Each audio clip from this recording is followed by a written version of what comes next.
일본은 아시아에서 가장 강력한 국가가 될 것입니다. 그러나 자연재해로 오래가지 못하게 되는데 한국은 세계 최강국이 될 수밖에 없는 운명입니다. 여기 한국의 미래를 점친다는 영국인 예언가가 있습니다. 1980년대 체르노빌 사건을 정확히 예언했고 다이애나 비의 사망 사건도 맞춘 적이 있다고 하는데요. 과연 그의 예언은 어떤 내용이었을까요? 안녕하세요. 저는 영국에서 기자로 활동하고 있는 데이지라고 합니다. 최근 아시아 쪽 취재를 담당하게 되었고 경제력과 문화력 등을 종합적으로 따져가며 아시아의 미래에 대해 여러 방면으로 조사하는 중이죠. 제가 한국에 대해 알게 된 것도 바로 얼마 전이었습니다. 사실 한국이라는 나라가 영국이나 유럽 사회에 젊은 층을 중심으로 엄청난 인기를 끌고 있는 것이 사실이지만 저처럼 40대의 기자에게는 약간 생소하기도 하거든요. 그런데 이번에 새로 발령받은 부서의 젊은 직원들은 하나같이 한국에 대해 칭찬 일색이었고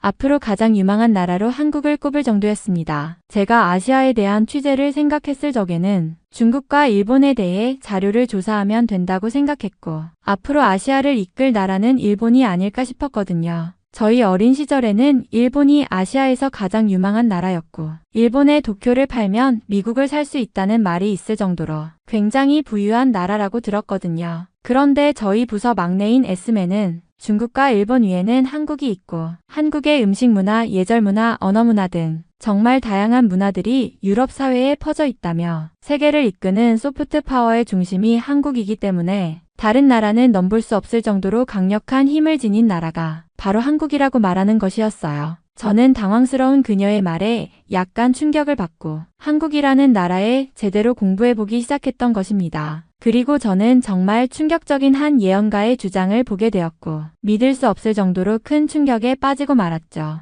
그 예언가는 영국에서 가장 유명한 사람이고 영국인이라면 누구나 알만한 사람인 크리스 로빈슨이었거든요. 크리스 로빈슨은 여러 방송에 출연해서 시청자들을 놀라게 한 적이 한두 번이 아니었죠. 애리조나 대학의 심리학 교수인 데레슈왈 박사의 테스트에서는 알 수 없는 10군데의 장소를 데리고 가는 일을 했었는데 꿈에서 본 장소라며 10군데의 장소를 모두 맞추는 기적을 보이기도 했었습니다. 심지어 그는 2018년도에 한국에 방문을 했었고 앞으로 한국과 아시아의 미래를 예언하기도 했었는데요. 한국은 2030년쯤에 통일을 하게 되고 세계 최고의 부국이자 강국이 될 운명이라고 말을 남겼죠. 일본에서 우수한 지도자가 나오면서 아시아를 이끌게 되지만 쓰나미와 지진, 화산 폭발 등 자연재해로 금방 몰락하게 되고 일본 인구의 대부분은 한국으로 건너가서 살게 될 거라고 말이죠. 저는 충격에 빠지게 되었고 저희 직원 몇 명과 함께 크리스 로빈슨을 만나러 가기로 했습니다. 언론 취재에 잘 응하지 않는다고 알려진 그였지만 정말 간곡한 부탁을 했고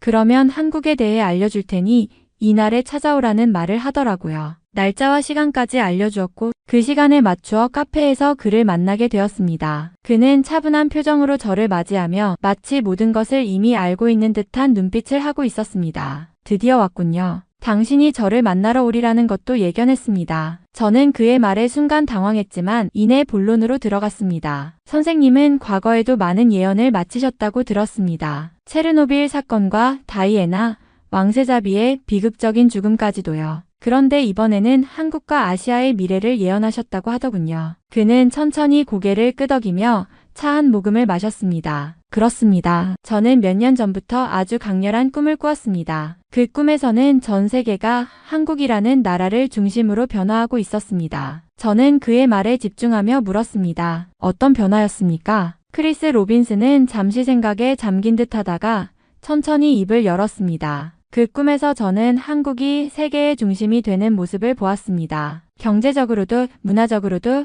기술적으로도 한국은 전례 없는 성장을 이루고 있었습니다. 세계 각국의 지도자들이 한국을 방문하며 조언을 구했고 국제사회에서 한국의 영향력은 절대적이었습니다. 저는 그의 말에 더욱 집중하며 물었습니다. 그렇다면 일본과 중국은 어떻게 됩니까? 그는 조용히 차를 내려놓고 저를 바라보았습니다. 일본은 한때 아시아를 선도하는 나라였지만 자연재해로 인해 심각한 타격을 받게 될 것입니다. 대규모 지진과 쓰나미가 일본의 주요 도시들을 휩쓸고 경제적으로도 회복이 어려운 상황에 놓이게 됩니다. 결국 많은 일본인들이 한국으로 이주할 것이고 한국은 그들을 포용하며 더욱 강한 국가로 성장할 것입니다. 그의 말은 너무도 구체적이었기에 저는 순간 숨을 고르며 다시 질문했습니다. 그렇다면 중국은요? 그는 잠시 침묵하더니 조용히 말을 이었습니다. 중국은 내부적인 문제로 인해 점차 쇠퇴하게 됩니다. 경제 성장은 한계에 부딪히고 사회적 갈등이 심화되면서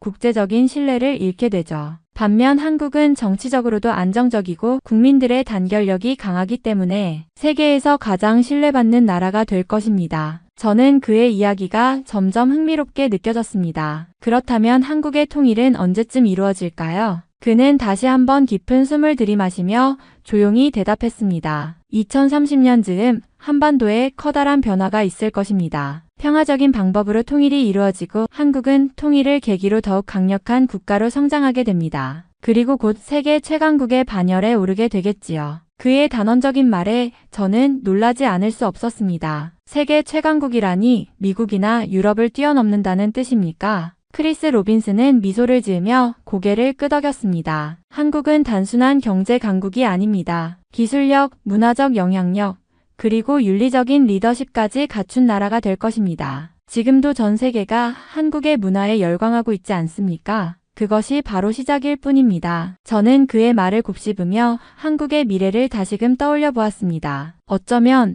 제가 지금까지 알던 세계의 질서가 조만간 완전히 바뀔지도 모른다는 생각이 들었습니다. 크리스 로빈스는 잠시 침묵을 지키더니 조용한 목소리로 말을 이어갔습니다. 한국이 세계 최강국이 되는 동안 영국은 어떤 길을 걷게 될지 궁금하지 않습니까? 저는 갑작스러운 질문에 잠시 말을 잇지 못했습니다. 사실 저는 영국의 미래에 대해 깊이 생각해 본 적이 없었습니다. 하지만 그의 말투에서 뭔가 심상치 않은 기운이 느껴졌기에 조심스럽게 되물었습니다. 영국은 어떻게 됩니까? 그는 깊은 한숨을 쉬며 차를 한 모금 마셨습니다. 영국은 점점 쇠퇴하게 됩니다. 지금도 이미 그런 조짐이 보이지 않습니까? 과거에는 세계를 지배했던 대영 제국이었지만 이제는 국제사회에서 점점 영향력을 잃고 있습니다. 브렉시트 이후 경제적 불확실성이 커졌고 내부적으로도 혼란이 가중되고 있죠. 앞으로 영국은 유럽 내에서도 중심을 잃고 세계 무대에서 점점 뒤처지게 될 것입니다. 그의 말은 충격적이었지만 완전히 터무니없는 이야기는 아니었습니다. 실제로 영국은 브렉시트 이후 경기 침체를 겪고 있었고 정치적 불안정도 계속되고 있었습니다. 저는 그의 예언이 어떤 방향으로 이어질지 궁금해졌습니다. 그러면 영국은 앞으로 어떻게 변하게 됩니까? 그는 고개를 저으며 말을 이었습니다. 영국은 한동안 자국 중심적인 정책을 유지하려 하겠지만 점점 세계 경제에서 고립될 것입니다. 기술력과 산업 경쟁력에서 한국, 미국, 중국 같은 나라들에게 밀리게 되고 결국은 새로운 경제 블록에 의존할 수밖에 없을 것입니다. 특히 한국과의 관계를 어떻게 설정하느냐에 따라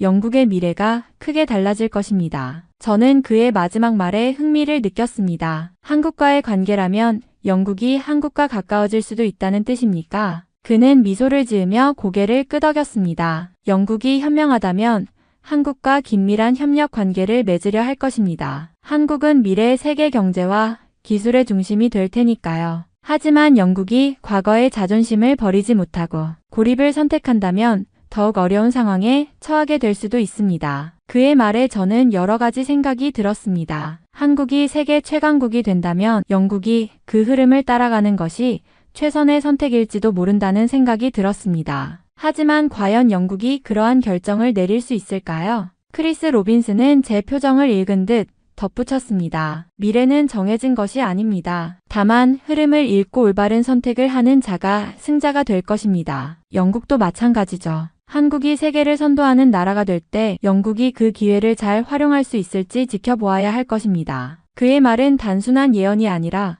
마치 하나의 경고처럼 들렸습니다. 저는 크리스 로빈슨의 말을 되새기며 앞으로 영국이 어떤 길을 걷게 될지 깊이 고민하게 되었습니다. 저는 그의 말을 곱씹으며 한 가지 확신을 하게 되었습니다. 한국이 세계의 중심이 되는 과정이 실제로 진행되고 있다면 저는 직접 한국에 가서 그 변화를 눈으로 확인해야 한다는 것이었습니다. 이제야 알 것 같습니다. 한국이 세계의 중심이 된다는 것이 단순한 예언이 아니라 현실로 다가오고 있다는 것을요. 크리스 로빈스는 잔잔한 미소를 지으며 고개를 끄덕였습니다. 네, 당신이 직접 확인해 보는 것도 좋은 방법입니다. 한국은 빠르게 변하고 있습니다. 그 흐름을 직접 체감하는 것은 당신에게도 큰 의미가 있을 겁니다. 저는 더욱 궁금해졌습니다. 그렇다면 한국은 올해 어떤 일을 맞이하게 될까요? 혹시 올해 한국에서 일어날 중요한 사건이 보이셨습니까? 그는 잠시 눈을 감고 깊은 숨을 들이마신 뒤 조용히 말을 이었습니다. 올해 한국은 매우 중요한 전환점을 맞이하게 됩니다. 경제적으로 더 큰 도약을 하게 될 것이고 국제적인 영향력이 더욱 강해질 것입니다. 특히 기술과 방산 분야에서 세계적인 주목을 받게 될 것입니다. 그의 말에 저는 더욱 집중했습니다. 방산이요? 그는 고개를 끄덕였습니다. 한국은 이미 세계적인 방산 강국이 되어가고 있습니다. 올해는 한국의 방산 기술이 국제사회에서 더욱 인정받게 될 것이며 여러 나라가 한국과 방산 협력을 원하게 될 것입니다. 또한 한국의 반도체와 AI 기술 역시 더욱 발전하여 글로벌 시장을 선도하게 될 것입니다. 저는 그의 말이 현실이 될 가능성이 매우 크다는 생각이 들었습니다. 실제로 한국은 반도체와 방산 분야에서 빠르게 성장하고 있었고 여러 나라들이 한국과 협력을 원하고 있었습니다. 정말 흥미로운 이야기군요. 그런데 혹시 정치적으로는 어떤 변화가 있을까요? 그는 잠시 생각하더니 조심스럽게 말을 이었습니다. 정치적으로도 큰 변화가 있을 것입니다. 내부적으로는 국민들의 의식이 더욱 깨어나고 국제적으로는 한국이 더 강한 지도력을 발휘하게 될 것입니다. 그리고 통일을 향한 움직임도 점점 가시화될 것입니다. 저는 순간 숨을 멈췄습니다. 통일이요? 그는 고개를 끄덕였습니다. 올해 당장 통일이 이루어지는 것은 아니겠지만 통일을 위한 구체적인 흐름이 시작될 것입니다. 주변 강대국들이 한국의 힘을 인정하게 되고 한반도의 질서가 한국을 중심으로 재편될 것입니다. 저는 그의 말을 들으며 머릿속이 복잡해졌습니다. 한국이 세계 최강국이 된다는 것이 단순한 꿈이 아니라 점점 현실로 다가오고 있는 것만 같았습니다. 이 모든 것이 현실이 된다면 저는 한국을 직접 가서 보고 느끼고 싶습니다. 그 변화의 중심에서 제가 목격해야 할 것 같군요. 크리스 로빈슨은 미소를 지으며 말을 맺었습니다. 좋습니다. 당신이 직접 한국에서 변화를 지켜본다면 더욱 확신하게 될 것입니다. 한국은 운명적으로 세계를 이끌 나라가 될 것입니다. 그 흐름을 기록하는 것은 기자로서도 중요한 일이겠죠. 그의 말을 듣고 저는 확신했습니다. 한국으로 떠날 준비를 해야겠다고. 한국 취재에 대한 결심이 확고해진 저는 곧바로 사무실로 돌아와 직원들과 논의를 시작했습니다. 우리 한국 취재를 추진해야 합니다. 회의실에 모인 팀원들은 제 말을 듣고 흥미를 보였습니다. 최근 몇 년간 한국이 세계적으로 주목받고 있다는 것은 누구나 알고 있었고 특히 경제와 기술, 국제 정세에서 중요한 역할을 하고 있다는 점에서 모두 공감했습니다. 좋은 아이디어네요. 한국이 반도체, 방산, 그리고 K컬처까지 세계적으로 영향력을 확대하고 있잖아요. 맞아요. 게다가 한국의 정치적 움직임도 중요해지고 있고요. 통일 관련 논의도 점점 가시화되고 있다고 하던데요. 팀원들 역시 한국 취재가 가치 있는 프로젝트라는데 동의했습니다. 하지만 가장 중요한 것은 비용 문제였습니다. 한국 취재를 진행하려면 항공권, 숙박, 현지 취재 비용 등이 필요했고 이를 위해 상부의 지원이 필수적이었습니다. 그렇게 우리는 취재 계획서를 정리하여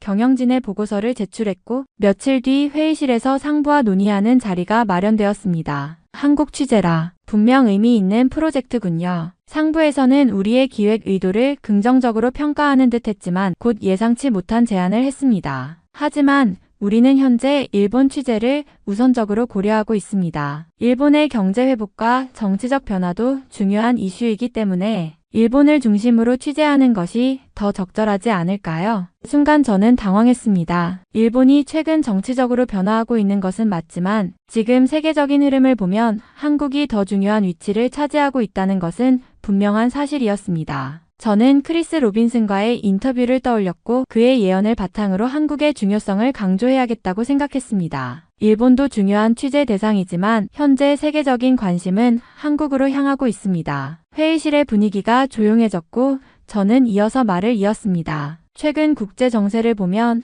한국이 방산, 반도체, AI 분야에서 선두를 달리고 있습니다. 전 세계 국가들이 한국과 협력하려 하고 있고 심지어 통일을 향한 움직임도 점점 현실화되고 있습니다. 전문가들은 한국이 향후 세계의 중심 국가가 될 것이라고 예측하고 있습니다. 상부의 경영진은 제 말을 듣고 신중한 표정을 지었습니다. 한국이 세계의 중심 국가가 된다고요? 그 근거가 무엇입니까? 저는 크리스 로빈슨과의 인터뷰 내용을 이야기했습니다. 세계적인 예언가 크리스 로빈슨도 같은 말을 했습니다. 그는 한국이 국제사회에서 점점 더 중요한 역할을 하게 될 것이며 통일을 향한 흐름도 시작될 것이라고 했습니다. 단순한 예측이 아니라 실제로 여러 경제, 지표와 국제 정세를 보면 한국의 영향력이 계속 커지고 있는 것이 현실입니다. 회의실에 있던 사람들은 제 말을 곰곰이 곱씹는 듯 했습니다. 일본 취재를 선호하던 경영진도 제 설명에 고개를 끄덕이는 모습이 보였습니다.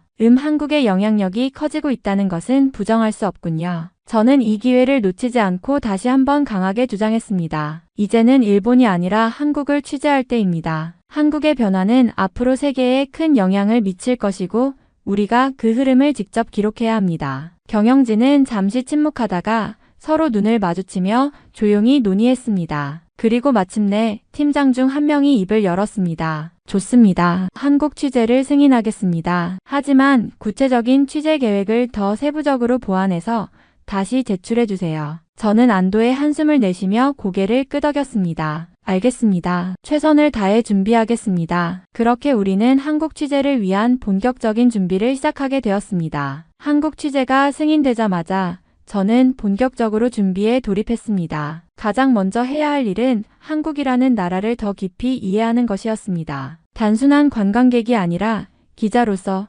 서울이라는 도시에 대해 더 많이 알고 가야 했습니다. 서울은 단순한 대도시가 아니라 한국의 정치, 경제, 문화의 중심지였습니다. 현대적인 스카이라인과 첨단 기술이 넘쳐나는 도시이면서도 수백 년의 역사가 살아 숨쉬는 곳이기도 했습니다. 도심 곳곳에는 조선시대의 궁궐이 남아있었고 전통시장과 골목에서는 여전히 옛 정치가 느껴진다고 했습니다. 서울이라는 도시는 단순한 수도가 아닙니다. 한 나라의 과거와 현재 그리고 미래가 공존하는 곳이죠. 저는 서울에 대한 다큐멘터리를 찾아보며 도시의 구조와 특징을 공부했습니다. 한강을 중심으로 발전한 도시의 모습, 강남과 강북의 차이, 각 구마다 다른 특색이 있다는 점도 흥미로웠습니다. 하지만 서울을 이해하려면 단순히 질이나 현대적인 면만 알아서는 부족하다는 생각이 들었습니다. 그래서 한국의 역사도 함께 공부하기로 했습니다. 조선을 세운 태조 이성계, 세종대왕의 한글 창제, 그리고 임진왜란에서 나라를 구한 이순신 장군. 한국 역사는 생각했던 것보다 훨씬 흥미로웠고 특히 한국이 외세의 침략을 여러 번 겪으면서도 강한 국민성을 유지해온 점이 인상적이었습니다. 이순신 장군 정말 대단한 인물이군. 그의 전투 기록을 읽다 보니 감탄이 절로 나왔습니다. 수적으로 압도적인 적을 상대로 연전연승을 거둔 전략, 마지막 순간까지 나라를 지키려 했던 결의. 한국인들이 그를 존경하는 이유를 알 것 같았습니다. 뿐만 아니라 근현대사도 공부하면서 한국이 어떻게 지금의 위치까지 오게 되었는지를 이해할 수 있었습니다. 일제강점기, 한국전쟁, 그리고 경제 성장기까지 한국은 수많은 위기를 극복하며 오늘날의 강대국으로 성장한 나라였습니다. 이건 단순한 취재가 아니라 한국이라는 나라를 배우는 과정이 될 것 같아. 그렇게 저는 한국으로 떠나기 전까지 서울과 한국의 역사를 공부하며 더 깊은 이해를 쌓아갔습니다. 서울에 도착한 후 저는 여러 가지로 놀랐습니다. 가장 큰 충격 중 하나는 서울 곳곳에서 만나게 된 최첨단 시스템들이었습니다. 대중교통 시스템은 물론이고 길을 걸으며 보는 모든 것들이 효율적으로 연결되어 있었죠. 특히 지하철은 제가 처음 타본 순간부터 감동을 주었습니다. 지하철역마다 고도화된 전자 시스템이 설치되어 있어 실시간으로 환승 정보가 제공되고 승객들은 모두 스마트폰을 이용해 손쉽게 티켓을 구매하고 환승할 수 있었습니다. 이런 시스템이 정말 잘 갖춰져 있다는 점에 감탄하지 않을 수 없었습니다. 하지만 가장 신기했던 점은 바로 서울에서 만난 노인들이었습니다. 보통 영국에서 노인들은 스마트폰 사용에 익숙하지 않은 경우가 많습니다. 많은 분들이 여전히 버튼식 휴대폰을 사용하시거나 아예 휴대폰을 가지지 않는 경우도 있죠. 하지만 서울에서 길거리를 걸으면서 본 노인들은 모두 스마트폰을 능숙하게 사용하고 있었습니다. 카페에서 친구와 카톡을 보내는 노인, 대중교통 앱을 이용해 다음 정거장을 체크하는 노인들, 심지어 모바일 결제를 하는 노인들까지. 영국에서는 노인들이 스마트폰을 사용하는 모습을 보기 어렵다. 그런데 한국에서는 너무나 자연스럽게 스마트폰을 사용하는 모습이 정말 신기하다. 그들이 스마트폰을 자연스럽게 사용하는 모습을 보면서 한국은 단순히 기술이 발전한 나라가 아니라 모든 세대가 기술을 적응하고 잘 활용할 수 있는 환경을 만들어 놓았다는 점에서 정말 대단하다고 느꼈습니다. 특히 스마트폰을 통해 생활의 편리함을 누리는 모습이 인상적이었습니다. 한국의 사회는 기술과 인간의 조화를 잘 이루고 있는 것 같아. 이러한 모습은 나이와 상관없이 모두가 디지털 환경에 익숙해져 있다는 점에서 한국 사회의 독특한 특징이라고 생각했습니다. 서울은 정말 현대적인 기술과 전통적인 문화를 동시에 간직한 도시라는 걸 실감할 수 있었습니다. 서울에서의 취재는 예상보다 더 깊은 인사이트를 주었습니다. 특히 저는 한국의 역사를 직접 겪은 노인들과의 만남을 통해 한국의 성장 과정에 대해 많은 것을 배울 수 있었습니다. 제가 취재한 노인들 중 일부는 일제강점기와 한국전쟁을 겪으셨던 분들이었고 그들 대부분은 산업화 시대의 격동적인 변화를 살아온 분들이었습니다. 그들의 이야기 속에서 한국이 얼마나 힘든 시기를 거쳐 오늘날의 강국으로 발전할 수 있었는지에 대한 생생한 증언을 들을 수 있었습니다. 한 노인은 어린 시절 일제의 강압적인 통치 아래에서 자라며 한국인의 자존심과 독립에 대한 갈망을 마음속 깊이 품고 있었다고 이야기했습니다. 일본의 통치를 받으며 얼마나 억압당했는지 몰라요. 그러나 그 속에서도 우리가 반드시 독립해야 한다는 마음을 갖고 있었죠. 그분의 말은 한국인의 강한 민족 의식과 그들이 겪어온 고난의 역사를 잘 보여주었습니다. 또 다른 노인은 한국전쟁 당시의 이야기를 들려주었습니다. 전쟁 중에는 모든 것이 망가졌습니다. 하루아침에 집도 가족도 모든 것이 사라졌죠. 그러나 우리는 다시 일어섰습니다. 우리가 겪은 고통을 통해 더 강해졌죠. 그의 눈빛은 전쟁을 직접 겪지 않은 사람들에게는 상상도 할 수 없는 깊은 아픔을 담고 있었습니다. 하지만 그 아픔을 넘어 그는 한국이 어떻게 다시 일어나 강력한 경제국가로 발전할 수 있었는지를 설명해 주었습니다. 산업화 시대에는 모든 것이 급변했습니다. 우리는 그 시절을 지나며 힘겹게 일했고 결국 세계에서 인정받는 경제 강국이 되었죠. 그분의 이야기를 들으며 한국이 어떻게 세계시장에 진출하고 경제를 부흥시킬 수 있었는지 그 열정과 결단이 무엇이었는지를 조금씩 이해할 수 있었습니다. 이런 이야기를 들으면서 저는 한국의 성장 과정이 단순한 우연이나 외부의 도움이 아니라 그 누구도 쉽게 따라올 수 없는 끈질기고 강한 의지의 결과라는 것을 깨달았습니다. 한국은 역사적으로 여러 번 큰 시련을 겪었지만 그 시련을 극복하며 나아가는 모습을 통해 성장해 왔습니다. 이처럼 격동기를 견뎌낸 사람들의 강한 의지와 회복력은 한국의 미래에도 계속해서 영향을 미칠 것입니다. 한국은 결코 멈추지 않을 거예요. 그들의 과거가 그 증거입니다. 이 나라가 더 발전하지 않을 이유가 없죠. 그들은 한국이 앞으로도 계속 성장할 수밖에 없는 이유를 잘 알고 있었습니다. 과거의 아픔을 넘어서 지금까지 왔고 그들이 가지고 있는 불굴의 정신은 앞으로도 한국을 더 큰 강국으로 이끌어갈 것입니다. 우리가 겪었던 고난과 아픔은 이제 이 나라의 뿌리가 되었어요. 그 뿌리 위에 앞으로도 계속 성장할 거라고 믿습니다. 그들의 이야기를 들으며 한국이 앞으로 어떤 도전을 맞이하더라도 그것을 극복하고 더욱 강력한 국가로 발전할 것이라는 확신을 가지게 되었습니다. 그리고 크리스 로빈슨의 예언이 맞다는 것을 실감하게 된 순간이 있었습니다. 그가 한국의 강국으로서의 미래를 예언하며 방위산업에 대한 중요성을 언급했었기 때문입니다. 한국은 그 어떤 나라보다 군사적 준비가 철저하고 방위산업과 군사력이 강력하게 발전한 국가임을 직접 확인하게 되었습니다. 서울 거리를 걷고 있을 때 예비군 훈련을 마친 남성들이 군복을 입고 행렬을 이루며 지나가는 모습을 보았습니다. 그들의 모습은 매우 인상적이었고 그중 몇몇은 내가 생각했던 것보다 훨씬 더 나이가 많았습니다. 이 장면을 보고 저는 곧바로 취재를 시작하게 되었습니다. 한국에서는 모든 남성들이 군 복무를 의무적으로 수행해야 한다는 사실을 알게 되었습니다. 그들은 고등학교를 졸업한 후 바로 군에 입대해야 하며 약 2년 동안 군 복무를 마친 후 예비군으로 등록됩니다. 이 예비군 훈련은 몇 년에 한 번씩 이루어지며 훈련을 마친 후에도 군복을 입고 군사훈련을 받는 것은 한국 사회에서 매우 일반적인 일입니다. 군 복무는 한국 남성으로서의 중요한 의무이자 우리 사회의 일원으로서 해야 할 책임입니다. 한 남성은 군 복무에 대해 이렇게 설명했습니다. 그의 눈빛은 그 어떤 사회적 의무보다 군 복무가 중요하다는 것을 보여주었습니다. 군복을 입고 행렬을 이루는 예비군들은 단순히 훈련을 마친 후 집으로 돌아가는 것이 아니라 국가와 사회를 지키기 위한 임무가 여전히 그들의 일상에 깊이 자리 잡고 있음을 느낄 수 있었습니다. 이 모습은 방위산업의 강국으로서 한국의 군사적 준비가 얼마나 철저하고 중요한지에 대한 강력한 증거였습니다. 그리고 이 시스템은 단순히 남성들만의 일이 아니었습니다. 한국 사회에서는 군인들을 존경하는 문화가 깊게 뿌리내려 있으며 군복무를 마친 남성들이 돌아온 후 사회에서 중요한 역할을 맡을 수 있는 기회가 주어집니다. 이를 통해 한국은 더욱 강력한 사회적 결속력을 형성하고 국가 차원에서 안정적인 방위 시스템을 구축해 나가고 있습니다. 크리스 로빈슨이 말한 대로 한국은 강력한 방위 산업과 철저한 군사 준비가 뒷받침된 나라였습니다. 그리고 그가 예언했던 것처럼 이는 한국의 미래가 강국으로 자리 잡는 중요한 요소 중 하나임을 확신하게 되었습니다. 한국의 예비군 훈련을 마친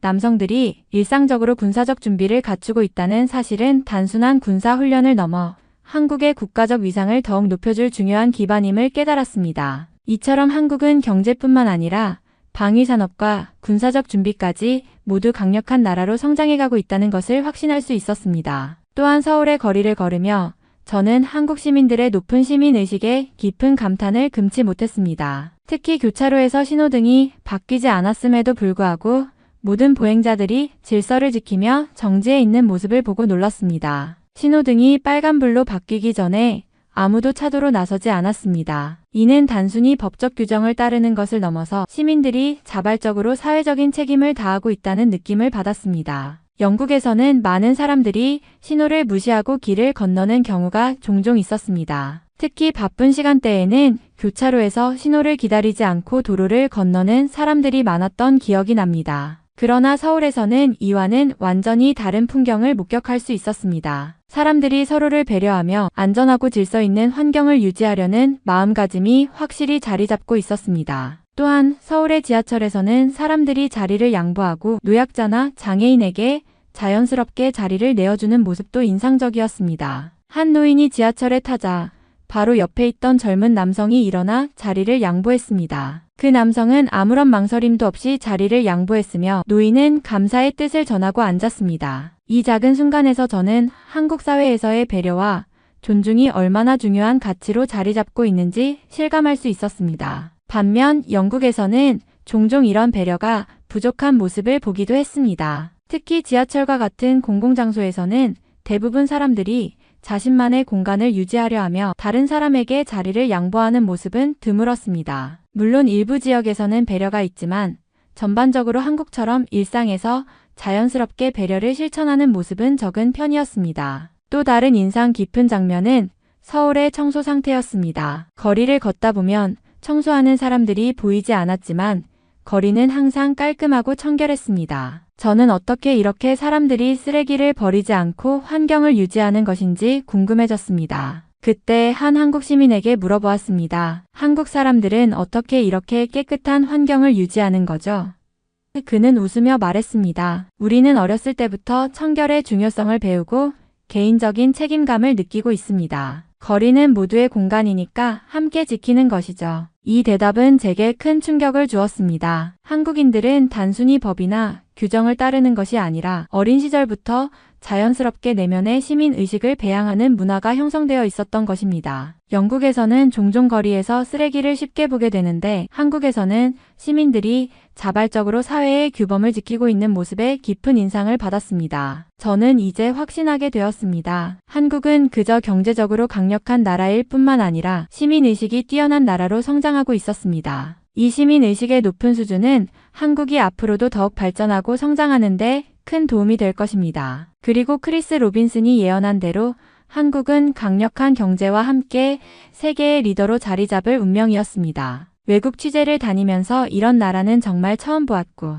예언가의 말은 단순한 예언이 아닌 근거가 있는 것이라고 생각했죠. 한국의 발전을 눈으로 직접 목격하면서 크리스 로빈슨이 예언한 것들이 하나둘씩 실현되고 있다는 느낌이 강하게 들었습니다. 그의 예언이 단순한 미래의 예측이 아니라 깊은 통찰과 정확한 분석에 바탕을 둔 것임을 깨달았습니다. 서울에서의 취재를 마친 후 저는 한국이 앞으로 세계에서 어떤 위치에 있을지에 대해 더욱 확신을 갖게 되었습니다. 경제적인 발전뿐만 아니라 시민의식, 사회 시스템, 그리고 사람들의 가치관까지 모든 것이 균형을 이루며 성장하고 있다는 점에서 다른 나라들과는 분명히 차별화된 강점을 가지고 있었습니다. 한국은 단순히 물리적인 부유함을 넘어 사람들의 마음과 정신적인 풍요로움까지 키워나가고 있었습니다. 이런 변화를 가까이에서 보고 나니 한국의 미래가 더욱 밝게 느껴졌습니다. 경제, 문화, 그리고 시민의식의 수준에서 다른 나라들이 한국을 따라잡기에는 아직 많은 시간이 필요할 것입니다. 특히